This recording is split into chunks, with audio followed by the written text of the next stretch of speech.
राहुल गांधी सदन को चलने ही नहीं देना चाहते।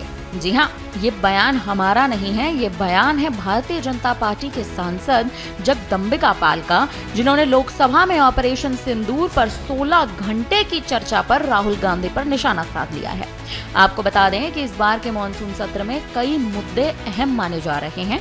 उसमें से एक पहलगाम हमला है, जो जम्मू कश्मीर के पहलगाम घाटी में हुआ था, तो वहीं दूसरा ऑपरेशन सिंदूर है, जिसके बाद अब विपक्ष लगातार कहीं ना कहीं सत्ता से सवाल पूछ रहा है, एनडीए से सवाल पूछ रहा है।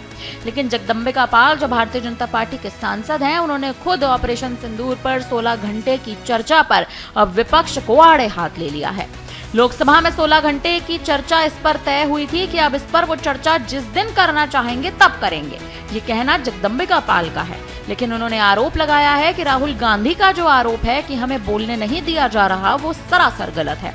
राहुल गांधी सदन को चलने ही नहीं देना चाहते। एसआईआर के मुद्दे पर भी जगदंबिका पाल ने अपना बड़ा बयान दिया। उन्होंने कहा कि चुनाव आयोग अगर डोर टू डोर जांच कर रहा है और मृतक के नाम हटा रहा है, जो एक जगह से दूसरे स्थान चले गए हैं उनके नाम हटाए जा रहे हैं, लेकिन बांग्लादेशी और रोहिंग्या विदेशी नेपाली लोगों के नाम जांच करके हटाए जाएंगे। आखिर इसमें विपक्ष को क्या समस्या है? अब फिलहाल जगदंबिका पाल ने अपने बयान में क्या कुछ कहा है, आप पहले खुद ही सुन लीजिए। नरेंद्र मोदी जी ने कहा कि ये सदन जनता की आकांक्षाओं का सबसे बड़ा सर्वोच्च फोरम है। ये सदन इस बार हो रहा है जब पूरी दुनिया ने भारत के सैन्य के पराक्रम को देखा है, जब पूरी दुनिया ने देखा कि 22 मिनट के अंदर जिस तरह से पाकिस्तान के अंदर हमारी सेनाओं ने लक्षित ढंग से उनके जैसे मोहम्मद हो, लश्कर-ए-तोयबा हो, हिजाबुल मुजाहिदीन के हों, उनके ठिकानों को नेस्तनाबूद करने का काम किया है। तो ये विजयोत्सव का है। यहाँ पे इस सदन में आज उनके शौर्य पराक्रम की चर्चा होनी चाहिए। आज दुनिया में जब नरेंद्र मोदी जी प्रधानमंत्री बने थे, हम 10वीं अर्थव्यवस्था पे थे और आज हम तीसरी अर्थव्यवस्था की तरफ बढ़ रहे हैं। दुनिया में सबसे तेजी से बढ़ने वाली अर्थव्यवस्था है।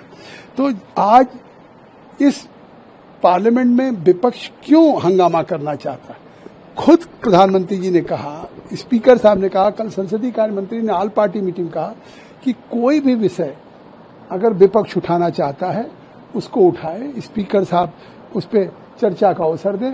सरकार हर विषयों पे, विपक्ष के हर सवालों पे जवाब देने के लिए तैयार है। लेकिन सर, कांग्रेस जो है वो प्रधानमंत्री से जवाब चाहती है। वो चाहती है कि जो जितने भी जवाब है प्रधानमंत्री खुद दें। देखिए, प्रधानमंत्री तो लगातार जवाब दे रहे हैं, आज भी अपील कर रहे हैं कि सदन चलना चाहिए।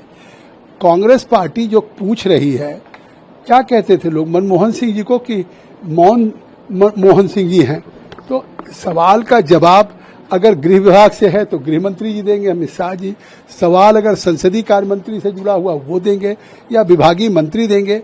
और निश्चित तौर से जब प्राइम मिनिस्टर को बोलना होता है तो महामहिम राष्ट्रपति के अभिभाषण पे पूरे सवाल का जवाब देते हैं या इंटरवीन करते हैं। ये आखिर सदन चलने दें। सदन में हंगामा खड़ा करना ये कांग्रेस की आदत बन गई है, क्योंकि खुद राहुल गांधी सदन में नहीं बैठते हैं।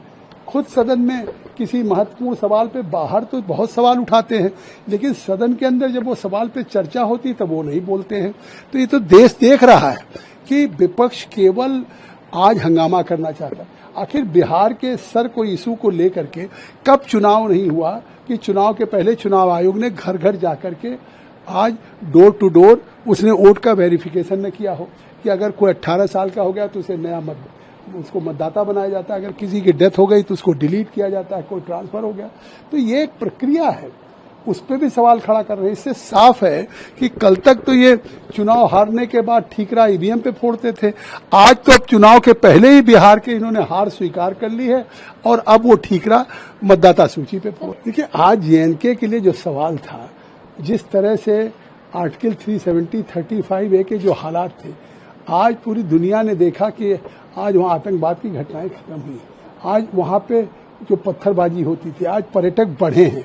और जिस तरह से लोग ये विपक्ष सवाल उठाता था, चुनाव समय पे चुनाव हुआ है, समय पे सरकार कदम ले रही है। वो एक गैर जिम्मेदार है। हमेशा जब भारत और चाइना के बीच में गलवान में तनाव होगा तो वो चाइना के एम्बेसडर के साथ बैठ करके चाइनीज एम्बेसी में सवाल भारत से खड़ा करेंगे। जब भारत पाकिस्तान की होगी तो पाकिस्तान की तारीफ करेंगे। ऐसा कोई नेता प्रतिपक्ष गैर जिम्मेदाराना व्यवहार राहुल गांधी की तरह से करता नहीं होगा। उन्हें अगर कोई सवाल करना है तो सदन के अंदर करें, लिख करके दें, प्रस्ताव के रूप में दें, लेकिन केवल सदन के बाहर देश की जनता को गुमराह करते। निश्चित तौर से संसदीय कार्य मंत्री ने एक पहल किया है कि सभी दल के लोग उनके खिलाफ महाभियोग लाएं, और सर्वदलीय बैठक में भी चर्चा हुई है और काफी बड़ी संख्या में सांसदों ने हस्ताक्षर किया है। सरकार उसको लाएगी।